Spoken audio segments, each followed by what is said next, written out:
All right, welcome everyone to today's webinar. My name is Jenny and I am the chair of today's presentation. If you have any technical issues, please write them in the chat box at the bottom of your screen and I'd be happy to assist. Before we begin, I did want to go over a couple items. Please note the webinar will be recorded and a copy will be sent in about 1 week.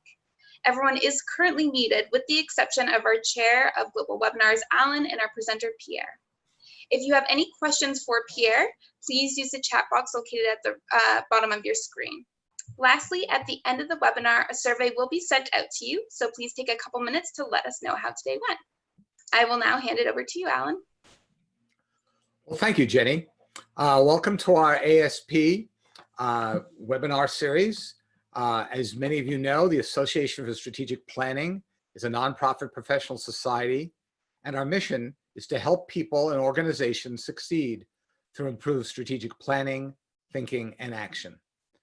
It's comprised of organizational leaders from business, government, nonprofits, academics, professors, authors, and also strategy practitioners and consultants. Member benefits include access to the free monthly webinars and community practice discussions, free access to our strategy magazine, which will be coming out very shortly, past conference presentations, and other cutting-edge thought leadership pieces. We also have discounts for our upcoming conference, just discounts on certification, and we're going to be talking about our new model here, and local and virtual networking with our peers. Of course, you can access our strategic planning body of knowledge at no charge. We have a certification process. If you can see my shirt here, I was part of the group that was a pioneer in developing the first set of certification questions and instrument, which we're now going to be talking about our next version of it. And we need help. We would love assistance. We feel we're the thought leader in strategy, and we all need you to get involved, whether it's in the conference, in the magazine, webinars, local chapters. Our webinar today has over 15 different countries represented. We have people from the United States, Australia, Congo, Oman, Trinidad, Tobago, Namibia, Singapore, Greece, United Kingdom, Dominican Republic, Zambia, and of course from Canada. And I mentioned Canada because that's where our speaker is from, in Toronto. He's currently a member of the board of directors of the ASP and is the editor-in-chief of our relaunched strategy magazine. He's a full professor of management in the Université de Québec de Montréal, where he's also co-director of the Center for Expertise in Digital Transformation of Organizations, or CETNO. He's also a co-founder of the ASATE group, and he collaborates with organizations to transform themselves so they can develop a competitive advantage. He has a book out in 2017 on business architecture, the missing link in strategy formulation, implementation, and execution. And today we're privileged to have him talk about the history, challenges, and disruptions in the field is facing, the solution ASP is leading to lead the conversation on how do we get to greater success. I'm not allowed to mention his clubbing and other types of things he works on before this, so by all means you can talk to him. It was not in Lebanon, he left at 5, but just ask him about clubbing in the Montreal scene. With that, Pierre, take it away. Thank you, Alan. Hello, everybody. I hope everybody's doing well today. Just give me 1 second. I'm going to share the screen.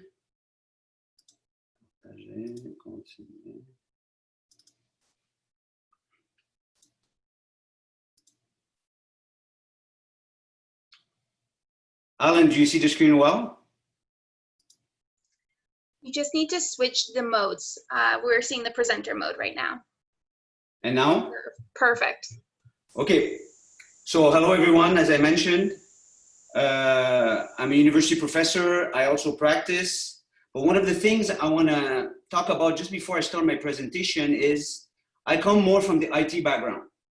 So I did a lot of IT, I would say from 95 to 2000 some. And then via, I would say, le hasard, as we say in French, which was not planned, I started working in strategy, which was via business architecture. So the reason I'm saying that is because that was one of my reason why I wanted to do a brief history of our field. Okay, it was a part by curiosity and part to understand properly where we come from so we can better plan where we want to go. So I'm going to talk about our standard. To do so, as you can see in the presentation, the outline is fairly simple: a history, then I'll do a SWOT, and then we'll go a little bit deeper with the body of knowledge. Okay, I'll try to limit my talk so we can exchange at the end. So Jenny, don't worry if you let me know in about half an hour, just so I know where I'm at.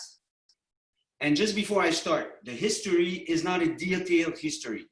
I was just trying to bring out key points to bring us to the SWOT analysis that I'm going to do after.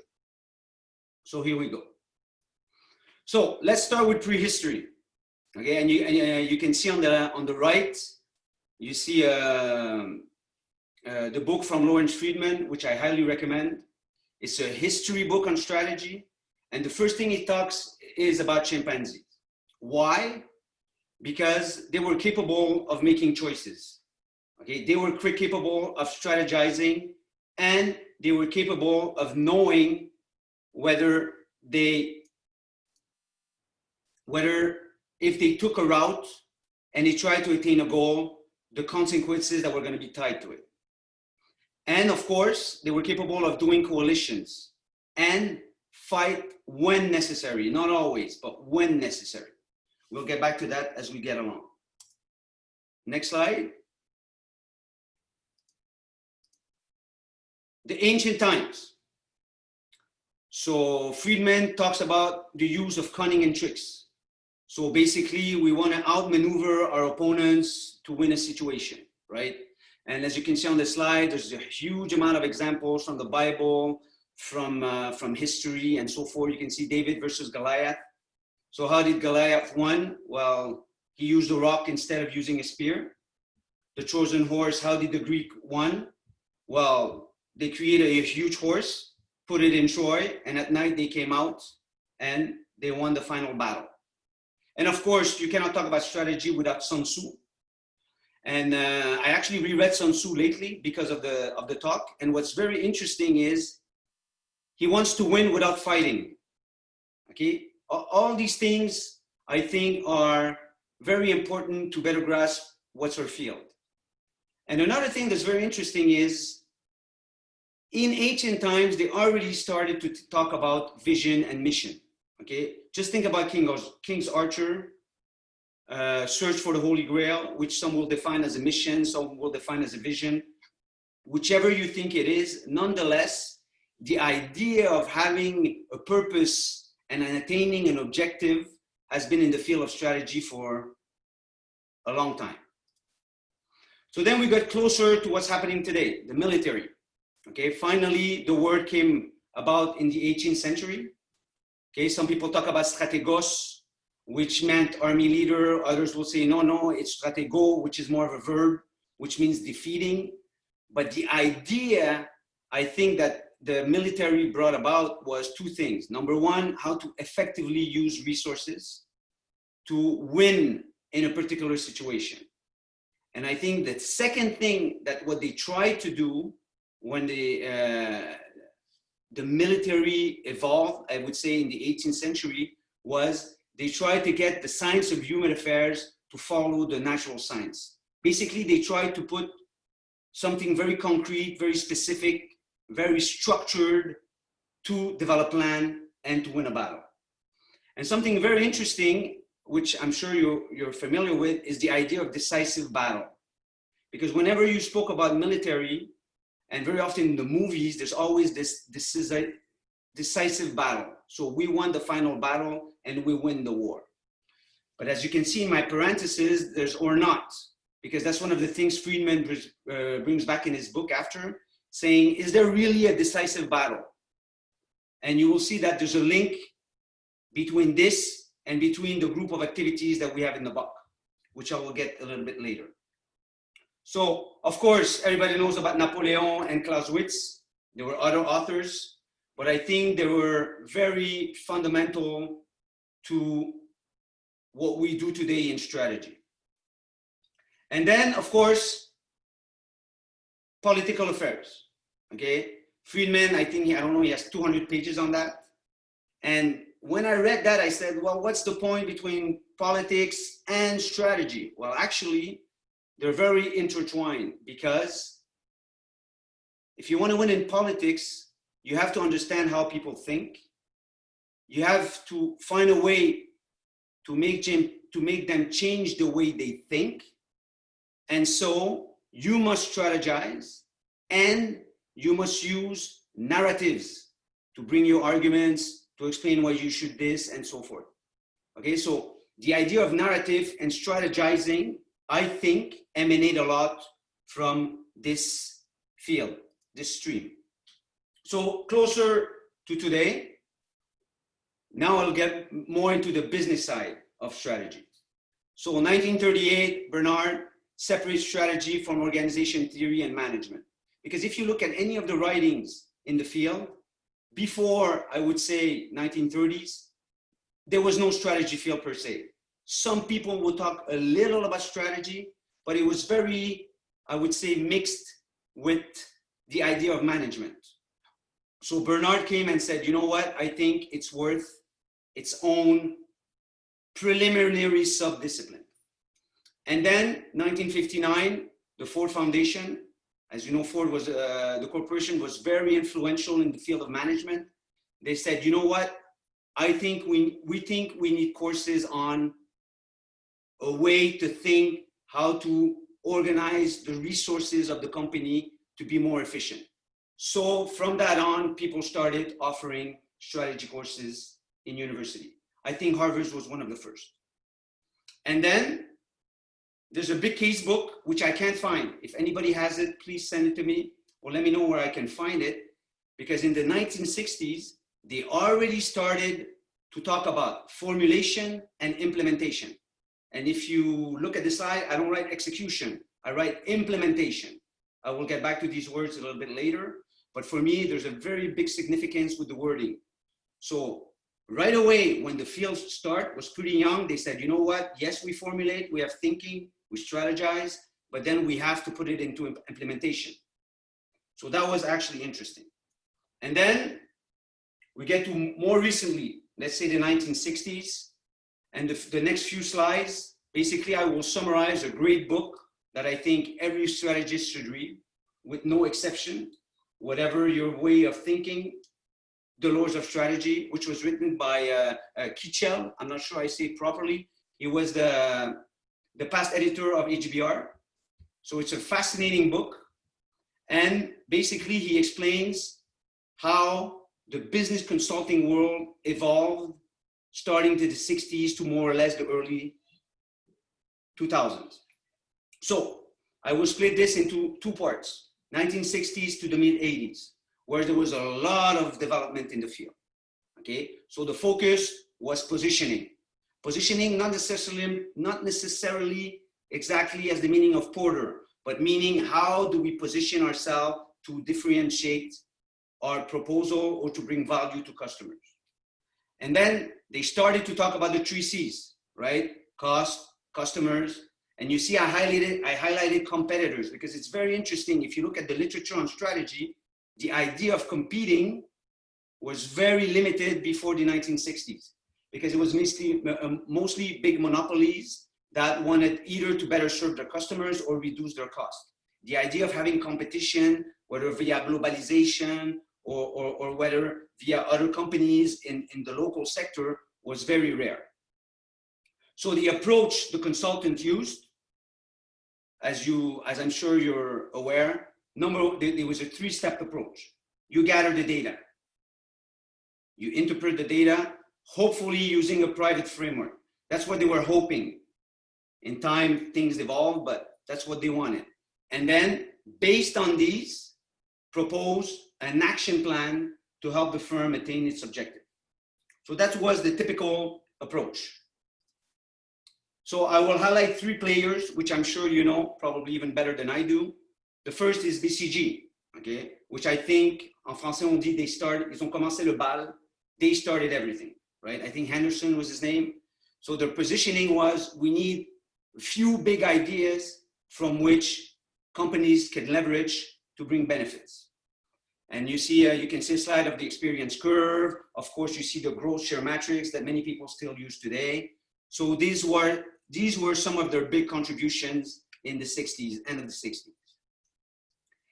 Then came Bain, because, you know, I think there were people at BCG who then left, right? And one of them, I think, founded Bain, which had a very different strategy, which I think very interesting, which I did not know before I did my research, is Bain specifically, well, at the time, would choose one partner per industry, okay? And they would work very, very closely with them, tie their benefits or their incentives, basically how they were going to be paid based on what they would bring to the company, okay? And very active in execution, okay? And here the wording execution, I would say, is a mix of implementation and execution, as I will explain later in the presentation. And they're the ones who put on the forefront the idea of benchmarking, bringing practices from one field to another. I think they were very proactive into that respect. Then, of course, the McKinsey, which everybody knows, okay? And, well, what did McKinsey do? And again, it's not from my words, it's based on what I've read on the history, is they started to commoditize the idea of using tools to bring value to companies, whether by diminishing the cost, increasing customer relationships, or better differentiate from your competitors. Basically, they were trying to do what BCG did, but I would say in a more commoditized structure and I would say replicable manner, okay? And of course, you know, there's a lot of frameworks or products, as the author would say, that were created by McKinsey. So, and then of course, you cannot talk about positioning without Porter. And bear in mind, Porter positioning was all about the industry, okay? So his main idea was, you want to compete, choose the right industry. If you choose the right industry, everything is going to go well, okay? And based on that, after you will see there will be the resource review theory and so forth. But that's very interesting. And he created, or I think he borrowed the idea of the 5 forces from something else. And even the value chain, from what I read, I don't know if anybody knows that. Actually, I heard it was McKinsey who developed that. It wasn't actually Porter, but I'm sure he took it and he improved it. But nonetheless, his big idea was choose the right industry. Before thinking of your competencies, your product, and so forth, choose the right industry. So these were the major contributions, I would say 60s to mid 80s. So what happened next? Well, then there was 3, I would say 2 big substreams and a third one, I would say that's a mismatch of many things. The first is what people call the people school, okay? So then people came on and said, okay, well, yes, you need an industry. Yes, you need good ideas, the curve and so forth, but how about the people? So that's where all of the idea of the people school of strategy came about, and the idea of rationality, or the incapability of being 100% rational all the time. And that's when Mitzberg came along and said, you know what, there's emergent strategy, because not everything can be planned. A lot of things come by I wouldn't say hazard, but by the way things evolve without us controlling everything that happens. So that was very interesting, because the idea of the human, the person, came very important in the field of strategy. Then, of course, the resource, okay? Then you can think about Barney, okay? And some economists that came and they say, well, you know what? You want to compete? The best way to compete is to have unique resources that nobody else has. So some of the products, of course, people talk about core competencies, people talk about capabilities, the idea of routines and so forth. There's a plethora of publications on that. And I think this is one of the still dominant schools today. And of course, I cannot finish the history without talking about, of course, Blue Ocean, and of course, the business model Canva, and of course, Balanced Scorecard. But based on what I've understood, the main contributions, or I wouldn't say the main, but I would say those that were the anchors of everything that spread about after, were from, I would say, the end of the 60s to the 80s. So that's one of the criterias people have on our field. They're saying, well, you know, it's passé, it's been there, done that, and so forth. I'll get back to that a little later. So to sum up, okay, and this is very important before we get into what is important for us, which is our body of knowledge. Strategy is not a plan, okay? Strategy is not, I'm going to do this and go there and do that. This is not strategy, okay? And you see a citation, everybody has a plan until you get punched in the face, okay? Freedman cites Mike Tyson in his book. It is more about goals and how you achieve those goals, okay? I'm not saying that the plan is not important. We will get into the plan after, but in the definition per se, strategy is not a plan. It's goals and how you go about to achieve them. And of course, no decisive battle, okay? Because if you look at all of the literature in the past, it would say, okay, Napoleon attacks X or Y country, and once there's a decisive battle, they win and it's over and it's happily ever after. It does not exist, okay? So it's always per plateau, per steps. So you have certain goals and objectives for the next 2-3 years. Once you achieve them or they don't match, well, then you adjust and you do the loop again.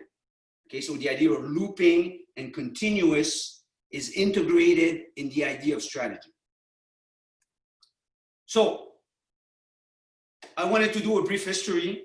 And again, if you have comments on the history or you have additional things that you think I should have mentioned and so forth, please let me know, because I'd like to write an article on that. Because I think too many people do not know actually where we come from and why we are doing what we're doing today. And I think it's very important for us. So that was my attempt. So why did I do this attempt? To do a SWOT, okay? So my SWOT, again, it's a very high level SWOT. And it's just for you to understand why we're talking about the BOK today, the body of knowledge. So the strengths, what are our strengths, okay? I think that we've shown, and when I mean we, I consider us, all of us, part of the field, the discipline. We have several real and solid ideas that can improve our performance. I think we've shown it. I think it's many of the tools we propose, whether they're tools, products, they're replicable, okay? And they can actually bring concrete value to organizations, okay? And when I mean organizational performance, there are many, many dimensions of performance. Of course, there's cost, there's revenue, but there are many others, whether it's agility and so forth, okay?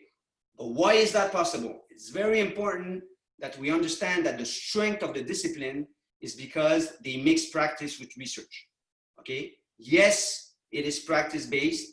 Yes, we want concrete contributions, but nonetheless, they are based on theories, okay? And don't forget, there's nothing more practical than a good theory.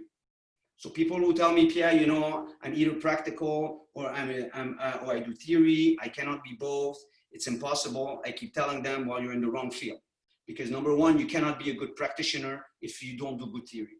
I don't think it's possible. So I think one of the big strengths of our discipline is all of our consultants, and most of you today, or all of you today, you always think theory while you're trying to do your practice, because you want to be able to replicate. And another advantage is we've passed the test of time. Compared to many disciplines, okay, as you know, it started in ancient times, military, business school. So strategy has shown that it can actually bring value to companies. So the weaknesses now, or it would be too easy. Well, many people will say that we've not delivered on our promise. If you look at the statistics, 50 to 90% of strategic initiatives do not bring the full benefits, okay? I won't go into the details of the stats, okay? These include, I would say, McKinsey, economists. I have many studies, scientific articles. The idea is not whether it's 50 or 90. The idea is even if we have 50, it's probably too high. There probably should be something that we can do. So what are the main causes? Okay, when we wrote our book in 2012, Bernard and I, which Alan mentioned about, one of the first things we did is we went to see companies and say, okay, what's the problem? Okay, what are the main root causes of your issue? So we found, I would say, between 10 and 15, okay? And sometimes I give a talk, a 3-hour talk only on these issues. So I summarize them here in the slide so you can have an idea. Number one, most organizations poorly devise and select their strategy, okay? Many people still call me today, say, Pierre, I want to implement the ERP. This is my strategy. Implementing an ERP is not a strategy. Or people say, well, I have a new product. It's my new strategy. A new product is not a strategy. It's part of, but it's not equal to. And select. Many people, many people, they choose a strategy without testing the feasibility of the strategy. Okay, and again, I come from the strategy, from the IT, the enterprise architecture field, and that's one of the things I do. Whenever somebody tells me a strategy, I go, okay, how is it feasible? That's one of the first things I'm going to do before we implement. Okay, so that's one of the first challenges. The second, executives fail to provide the leadership needed. Okay, transforming, everybody talks about transformation now. It's very difficult. A lot of money, a lot of time. Leaders have to be available. They have to devote their time. And again, because they have so many constraints into the typical objectives they have to meet each year, it's very difficult for them to do that. So I think that's one of the reasons. The third, the strategic initiatives are inadequately selected and prioritized and executed in a suboptimal manner. Okay, again, this is my architecture hat. I think this is one of the major issues I've seen. Once we pulled some program managers and we asked them, have you ever done a project initiative that was in the right order? And everybody said no. So I had 0 on 100. Okay, so it's very complicated to plan all of the project and the programs into a coherent sequence so you won't have to do rework and that you will get the most benefits as soon as you can while implementing your strategy. The third, the long-term financial forecast and budgeting. Okay, we know how budgeting works. I'm sure we have experts in the crowd today that know a lot more about financial forecast and budgeting practices than I do. But nonetheless, the way they are done today, they are very, very big barriers to strategy implementation because it takes too much time to get the money. When you have the money, you have to spend it too fast. And when you have the long-term financial forecast, very often they are based on strategy execution and not on strategy implementation, which I will detail later. And of course, all of these activities are often executed in silo modes. Okay, I will get back to that later, but very often you will speak to a strategist who knows about, his customer value proposition and so forth. And then you will have some people doing the projects, and then you have some people in operation actually delivering value to customers, but not all of these activities are intertwined into a coherent system. So these, I would say, are the major weaknesses in our field. So the threats, what threats do we have? Okay, the first that I always hear is VUCA, volatile, uncertain, complex, ambiguous. People tell me, well, Pierre, the world is VUCA, no need for strategy, we have to be agile.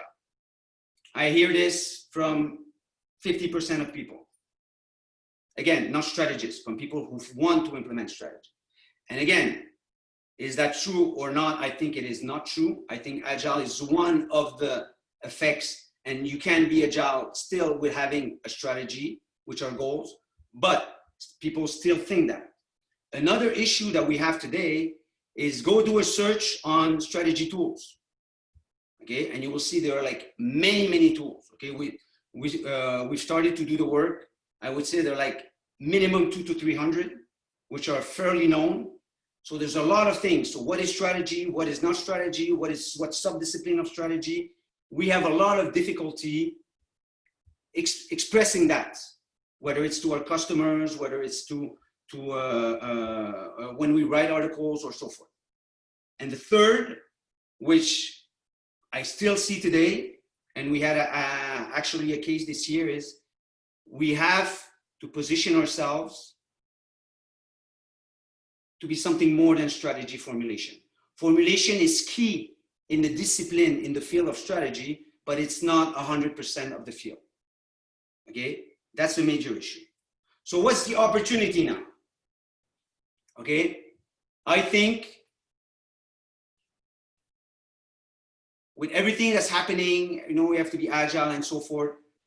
We may have, or at least there's the perception that we are not up to date because we're not talking about agile enough. And some people are coming and proposing models with adding the term, which I think is fine. But nonetheless, by being strategic, you are being agile. For me, it's synonym, okay? So we have to retake our place. We are a key component of organizations.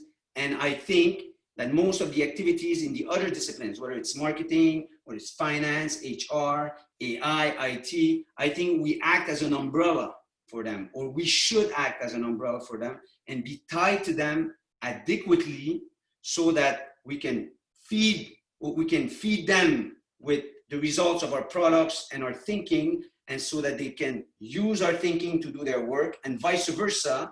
We can use what comes from other disciplines and bring it back up to us as strategists, so we can integrate them to have better goals and better way of achieving them. I think that's a big opportunity. So bearing that in mind, one of the things we said was, what could we do as an association to contribute to that? Well, that's where the idea of saying, okay, we have to work on the bug, okay? And again, I say bug just to minimize the time I spend saying it, but it's the book of knowledge. So the association said, we already have one, it's time to update it, to put it up to date. And it was a big decision to say, well, where are we gonna go? How is it going to be look like? So I was fortunate to be teamed up with Jim, who I don't know is in the audience, but he's our past president. And we started to think, of course, with the help of all the board, of saying, how are we going to rejuvenate the perception that people have of us, and how are we going to integrate all of the great knowledge that we have in the field so that we can have a cohesive whole. So that's the objective of the Book of Knowledge. So what's the Book of Knowledge? The first thing we did, okay, which actually took, it didn't happen in one day. And we devised these, I would say, by ricochet. So we divided some principles into devising the book, okay? The first one, it's practice first, then theory, okay? So the objective of the book is that anybody who's interested in our field, who wants to bring a contribution to the field, to a customer, to its own company, that can actually use the book to get a specific actionable objective. That's the first. But of course there's theory, because when you have good theory, the practice is much more efficient, much more replicable. And there's both. So we are trying to be very careful to focus on practice, but add all theory that is necessary and sufficient for us to provide a practical book. The second principle that we had was, we want to be as broad as possible, but we don't want to go into the other fields, okay? Because that's a milestone, okay? We have to be very careful what is strategy, what is not strategy. Strategy is not only strategy formulation, but strategy is not about whether you go into the details of lean or other HR practices. This is not our field where we play. We have to be careful about that. So then the big decisions, you know, there are a lot of methodologies, okay? And there are a lot of frameworks, okay? So we made the decisions that we're going to be more framework than method, okay? So what does that mean? Framework for me is the way to classify things, to describe things, to use products, whereas methodology is a specific process, do A and then you get B, the output of B allows you to do C, D, and E, and F, okay? So the book is much more about frameworks than methodology. But nonetheless, there are some tools that would allow you to bring some method into your approach. we are very keen on the vocabulary. Okay, you will see I will get into the details in a few minutes, but it's very important since we are apt to help manager decide where the firm is going to go and how it's going to deploy resources. We have to be clear on our language. And that's a huge problem, especially when you talk about transformation, because around the table, you're gonna have strategists, you're gonna have people from marketing, you're gonna have people from project, you need the same language. And I personally think that that's one of the biggest issues why project fails, because people do not understand the wording and they are too shy to ask, well, Pierre, what do you mean by that? Is this what you mean, or so forth? So we're gonna be very keen, there's gonna be a lot of definitions so that everybody agrees on what we mean when we say something. Of course, it has to be built to scale. Okay, that's the big problem of many of the bucks. Okay, because I'm certified in a few fields. I know many bucks. We want a buck that's scalable because we won't be able to do everything, especially not in the time frame that we have. But we wanted to create something that if we want to update it, if Dwayne has an idea, we can add it easily without rechanging the whole structure of the buck. Okay, and that was very important for us. And then, of course, vendor neutral. We do not push any specific software or tools. So we are trying to be neutral, but we're trying to propose as many things that are as usable as possible per our profession. So that was the first thing. So then we went into the definitions, okay? And again, it's never easy to do definitions, as you know, but that's one of our work, okay? And the worst definition to try to create is strategy, okay? And that's, by the way, one of the reasons I read like 2,000 pages this last month and a half, and Jim and I and the board, we've been talking about it for a while. How can we define the term specifically? So the first thing we did is, okay, let's look at the commonalities. And I've rarely seen people who disagree into these four things. Number one, it's about setting goals and working out how to achieve them. Number two, it has to be value. Not necessarily gain an advantage, competitive advantage, some people will say, but it always has to bring value to somebody. And then it's always about making decisions that will cut off possibilities. Because if you don't do that, you're not doing a strategy. And the third, based on these decisions, what's going to happen? Well, you're going to determine how the rest of the firm is going to deploy its resources. So based on these, we said, well, that's a definition we propose, which is a high-level guidelines an organization adopts to provide value to its stakeholder and or gain an advantage over competitors. Don't forget the and or means not necessarily.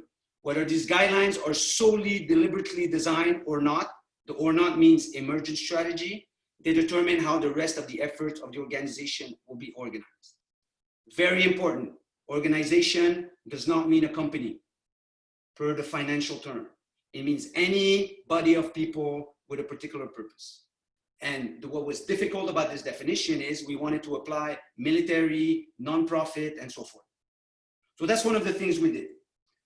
I'll show you two other definitions that we did. Strategic planning, the process used to formulate the strategy, create the goal cascade that stem from the strategy, as well as allocating resources and elaborating an action plan to achieve these goals. So strategic planning is about a plan. Strategy is not, okay? They're of course very intertwined, but there's a difference. And of course, the last term that you're all familiar with is strategic management, which is the continuous execution of all strategy-related activities for an organization to succeed in the long term. So these are just three of the many definitions that we started working on. But just to give you an idea, and the BOP, we want it to be as broad as possible, but as clear as possible for a discipline, as I mentioned. So we want somebody in the military to be able to use it. We want somebody in high school, in a high school teaching to be able to use it. We want somebody in the nonprofit and so forth. So how did we structure the BOP? Okay, so one of the issues, again, as I mentioned, I come from the field of architecture, IT, and when I started reading the vocabulary in strategy, some people would say execution, some people would say implementation, some people say, well, one exists, the other one doesn't exist, and so forth. So that was an issue, okay? And then we started talking, and we were fortunate enough on the board, we have a different people from different background, and we all came to the conclusion that there are 5 major group of activities, okay? Maybe you will call them differently, but we choose to call them this way, and there's a specific reason for that. So you see on the graph, there are 5 group of activities: formulate, implement, execute, engage, and govern. Okay, so what is formulation? Okay, the purpose of formulation is you devise the strategy. So the strategic thinking, you analyze the environment, you look at alternatives, you have criteria, you choose the most suitable one. That's strategy formulation, which we call the formulate activities. What's very important, and that's where I think we have an interesting contribution. If you look at state 1 in the graph, logically, at a point in time when you have a current strategy, the operating model should be aligned to it. So what does the operating model mean? It means how the organization functions. Okay, so it's essential that the functioning of the firm is aligned to the strategy, so that what you want to do in strategy can be actually done via the operating model. So when you formulate, you are doing a misalignment. You are saying, okay, my current model is this is how I function, but my new strategy, this is how I want to behave in the future. So when you create a strategy during formulation, you are creating purposely a misalignment between the two. This misalignment can be big, it can be small, but nonetheless, I would be very surprised that you formulate a new strategy and you don't at least tweak, so there's a certain level of misalignment. So what is implementation? Okay, implementation has a very specific purpose, okay, which of course is very often used in IT, in projects and so forth. It's to realign the operating model to the strategy. Okay, so how do you transform the operating model to realign it to the strategy? This is implementation. Okay, so what does this actually mean? What it entails? Well, you identify the scope of each strategic initiatives, you sequence them, you put them in the right order, and you execute them efficiently. And all of these things you do to realign the operating model to the strategy. So once you do that, then you can execute the strategy. So what do we mean by execute the strategy? Is you can deliver on a day-to-day basis the stakeholder value proposition defined by the strategy. So basically in execute, you are doing what you said you were going to do in formulation. Okay, so all of your activities, Porter calls them the primary and secondary, they are all in sync to provide the value you've determined during strategy formulation. So these are the 3 typical activities. And then, of course, there's the engage. Okay, and engage is about commitment and, of course, removing barriers, because many people, they tell us, okay, Pierre, we need your help, let's do commitment. I say, okay, let's remove the barriers. They go, what? No. You cannot do engage if you don't have the commitment and if you don't remove barriers. Okay, I personally think that the big instigator of a big strategic initiative or endeavor is the engage. And I think we neglect it too much, because engage is throughout the process. So everything that has to do with communicating, explaining, training, removing barriers, motivating is about engage. And the third, and the 5th, but certainly not the last, is govern. Well, what does govern mean? Direct, monitor, and adjust. Okay, so how do you do that? Well, you look at the internal, external environment. Are the transformations going well? Is our strategy providing what we were expected to provide, and so forth? No, we want to adjust. We make the decisions. Once we do the decisions, we readjust the other groups of activities. Okay, so this is all about govern. So very important, very, very important. These 5 activities are all related to each other and are all conducted on the same time, 24 hours a day, 360 days a year. Don't look at the process sequentially, okay? And if, for example, I see Timothy on my screen, Timothy is doing formulation, well, even if Timothy is doing formulation activity, he can still be doing engage activities at the same time, okay? Don't think they are separate things. They are different structural, mental things, but nonetheless, they are all done together in a coherent whole and done simultaneously. I'll give you an example. Let's say I formulate, we're an airline, okay? So Dwayne is the president, and we have an airline that serves the US. And he tells me, Pierre, we want to start going to Europe. Okay, so while we implement, so while we get the planes, while we structure our processes to provide services to Europe, which we don't, we still have to execute the strategy of providing services to the US. So this is the execution. So we're doing formulation, we're doing implementation, and we're doing execution at the same time. And of course, we need to engage. And as a group, we have to monitor or govern all of these activities together. So for me, for us, strategy is these 5 things. It's not one of these things. It's these 5 things. None of them can function without the other 4. And don't forget, they're all related to each other. Okay, some people wrongly think that you cannot go from formulate to implement without going via govern, which is false. Okay, so all of these activities are related together. And we have, as strategists, we have to have a message and tools to be able to support each of these activities, group of activities. So what else did we do? I'm almost done, Jenny.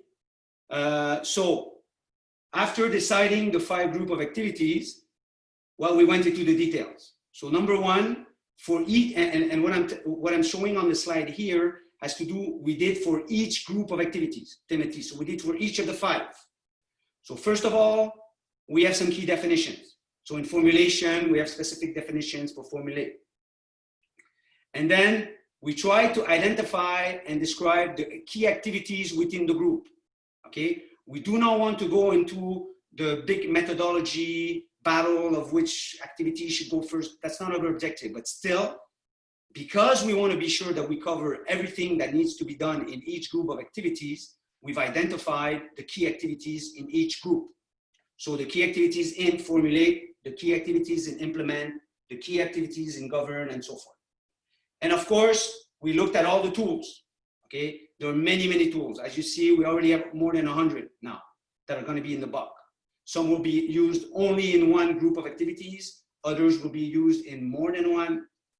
And of course, one of our target is also to have templates so that if somebody wants to use a tool, well, he can have at least a first version of a template that he can use to actually make it actionable in his work.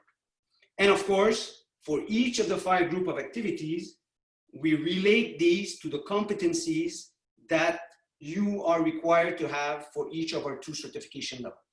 So that's very important. We're in sync with our certification.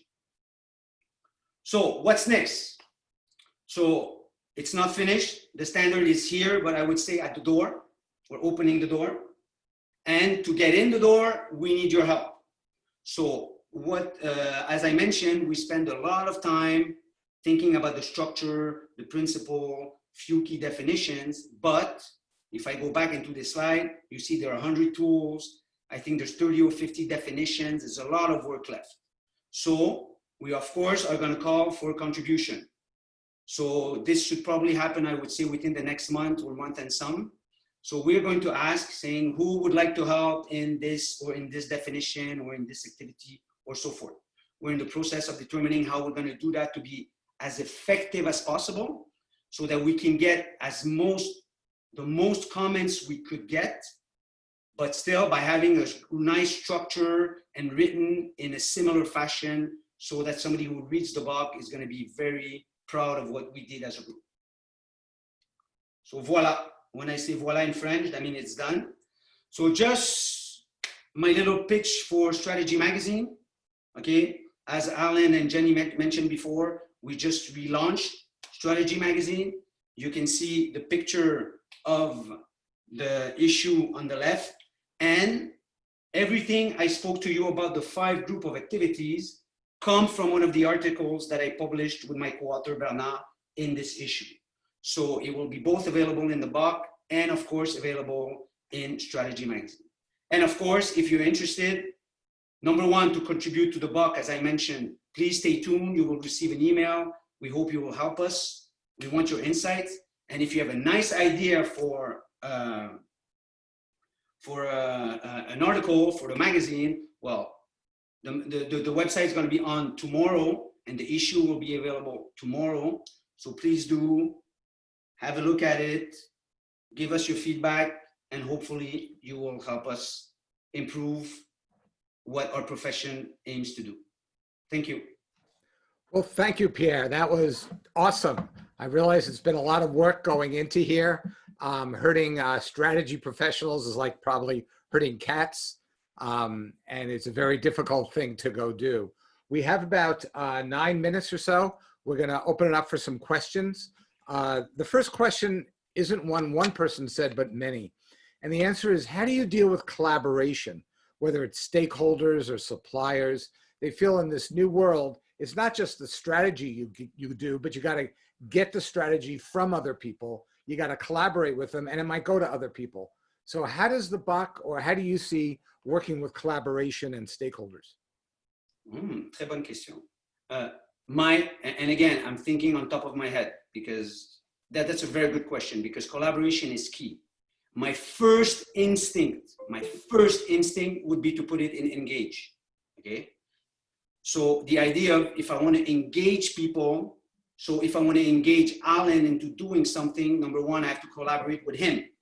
But if I want to engage Alan to do something, maybe I can also collaborate with Riyad to get Alan to get involved into the issue. So my first instinct would be that the idea of collaboration as a tool, as a mechanism, would be put in engage. But as I said, all of these activities are intertwined and they're very closely knit. So it's not because, let's say, for example, in the BOC, we put collaborate and engage, that it means it's a sole tool for engage. You can still use it, of course, in formulation and everywhere. But I think the essence of collaboration for me is in engage. That would be my first answer. Okay. I think, as you pointed out, it might be the first place engage, but also then to execute, it would seem to me, there's a huge amount of strategy execution to work with your shareholders, your partners, et cetera. Absolutely, yes. And how about systems thinking? We've had a couple of questions about how systems thinking ties into this, or should tie into it. Okay. My feeling, again, because I love these questions, because these are questions about tools that could be put in any of the 5. Okay, that's very important. Collaboration is the same thing. For me, collaboration, and again, okay, I'll clarify something that maybe I wasn't clear enough. Tool, by tool, we mean any type of practice, method, a graph, anything that's going to help you to do a particular activity. So system thinking is definitely important in formulation, because you want to be sure that what you're devising integrates. It, of course, is going to be important in implementation, because you want to do the right things before the others. So again, this tool, where would we put it? We would put it in formulation or implementation. I would say definitely both. So that's my answer, because many of the tools could go in many places. But for us to minimize repetition, right, in the BOC, as you will see, we will put it in one place probably and say, well, of course, don't forget the tool that we showed you in X group of activity you can still use, because we're thinking about scalability. Think about the BOC. You see, both of the tools you're talking about now, Alan, are like, well, the system thinking, I would say, it's an old discipline, but they're integrating more recently in strategy. So we want to be able to add as many new things as possible in the BOC as easily as we can. So they are part of many groups, but we are going to put them specifically in one of the groups. Great. C'est bon. C'est bon. A question is, we have over 70 people online right now, and we've put together this group of activities, or whatever we're going to call these 5 areas. What do you want this group to do now? I mean, why would I want to get certified, or why would I want to learn more, or what's the selfish reason that this group should know about or care about this? Okay. What's your vision on where this is going? Okay. Okay.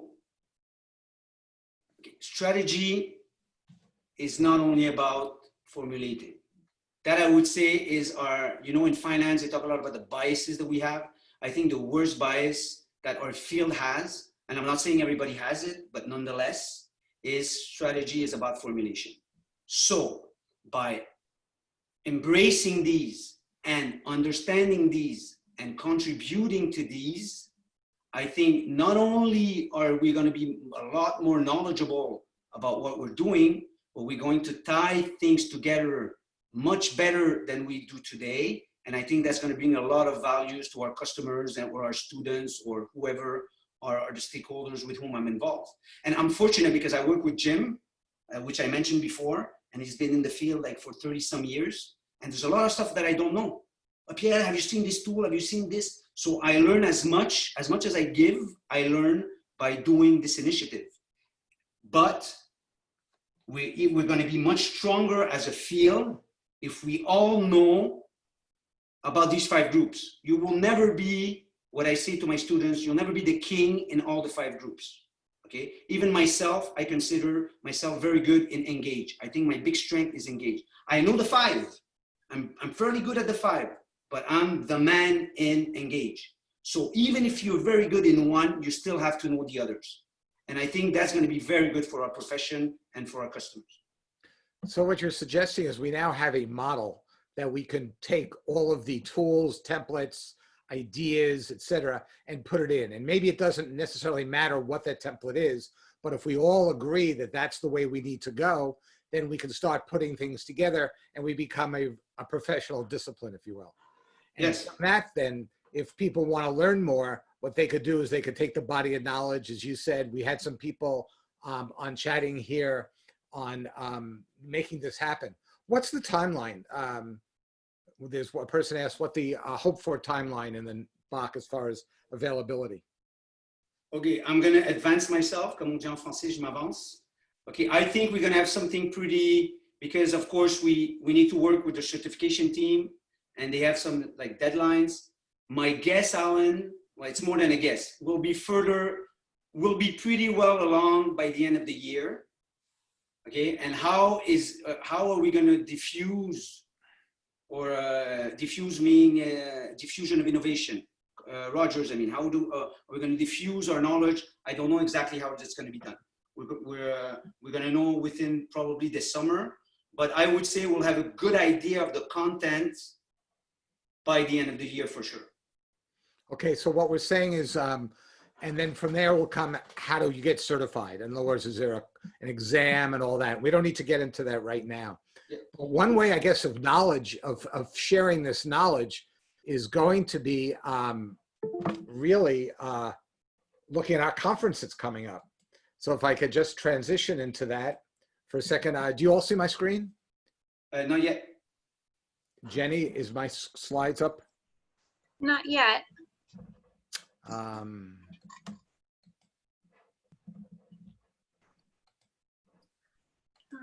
If you, oh, perfect. I can see your desktop now.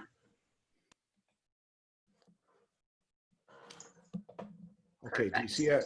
Good. Okay, so basically what's coming up, hopefully, as you all know, is in June, July, August, and September, we're having our virtual conference. We're having 4 tracks on June 9th, July 7th, August, and September, going from strategy and technology, data, leadership, and then the tools and techniques.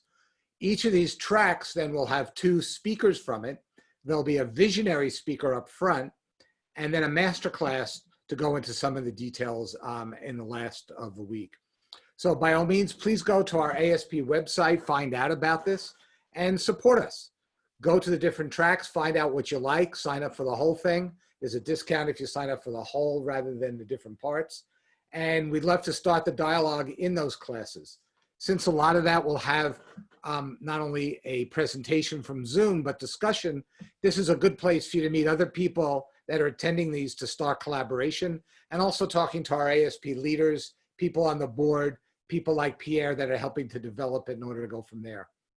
So we'd like to thank you all for attending. We've had a very good, good understanding of what the whole format's going to be like. Pierre, thank you for giving us the activities, the groups of activities and some of the thoughts.